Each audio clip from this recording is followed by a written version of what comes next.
हरे कृष्णा, राधे राधे। आपका स्वागत है आपके अपने चैनल राधा कृष्ण लीला में।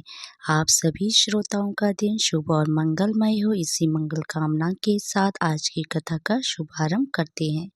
प्राचीन काल में एक गरीब पुजारी हुआ करता था। उस पुजारी की मृत्यु के बाद उसकी विधवा पत्नी अपने भरण पोषण के लिए पुत्र को साथ लेकर भीख मांगती हुई शाम तक घर वापस आती थी। एक दिन उसकी मुलाकात विदर्भ देश के राजकुमार से हुई, जो कि अपने माता पिता की मृत्यु के बाद दर दर भटकने लगा था। उसकी यह हालत पुजारी की पत्नी से देखी नहीं गई। वह उस राजकुमार को अपने साथ अपने घर ले आई और पुत्र जैसा रखने लगे। एक दिन पुजारी की पत्नी अपने साथ दोनों पुत्रों को सांडल्य ऋषि के आश्रम ले गई। वहां उसने ऋषि से शिवजी के प्रदोष व्रत की कथा एवं विधि सुनी तथा घर जाकर वह भी प्रदोष व्रत करने लगी। एक बार दोनों बालक वन में घूम रहे थे। उनमें से पुजारी का बेटा तो घर लौट गया, परंतु राजकुमार वन में ही रह गया। उस राजकुमार ने गंधर्व कन्याओं को क्रीड़ा करते हुए देखा तो उनसे बात करने लगा। उस कन्या का नाम अंशुमति था। उस दिन वह राजकुमार घर देरी से लौटा।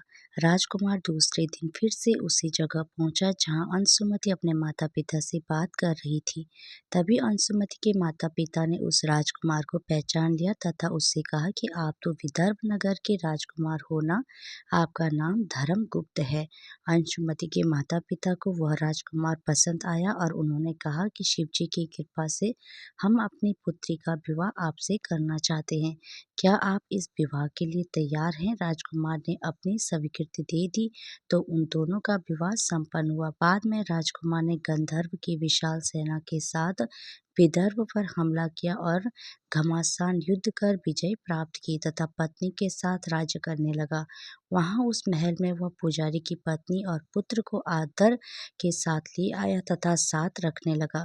पुजारी की पत्नी तथा पुत्र के सभी दुख व दरिद्रता दूर हो गई और सुख से अपना जीवन व्यतीत करने लगे। एक दिन अंशुमति ने राजकुमार से इन सभी बातों के पीछे का कारण और रहस्य पूछा। तब राजकुमार ने अंशुमति को अपने जीवन की पूरी बात बताई और साथ ही प्रदोष व्रत का महत्व और व्रत से प्राप्त फल से भी अवगत कराया। उसी दिन से प्रदोष व्रत की प्रतिष्ठा व महत्व बढ़ गया तथा मान्यता के अनुसार लोग यह व्रत करने लगे। कहीं जगह पर अपनी श्रद्धा के अनुसार स्त्री पुरुष दोनों ही यह व्रत करते हैं। इस व्रत को करने से मनुष्य के सभी कष्ट और पाप नष्ट हो जाते हैं और मनुष्य को अभिष्ट की प्राप्ति होती है। हरे कृष्णा, राधे राधे। भगवान श्री कृष्ण और राधा रानी की कृपा आप सभी भक्तों पर हमेशा बनी रहे। जय श्री राधे।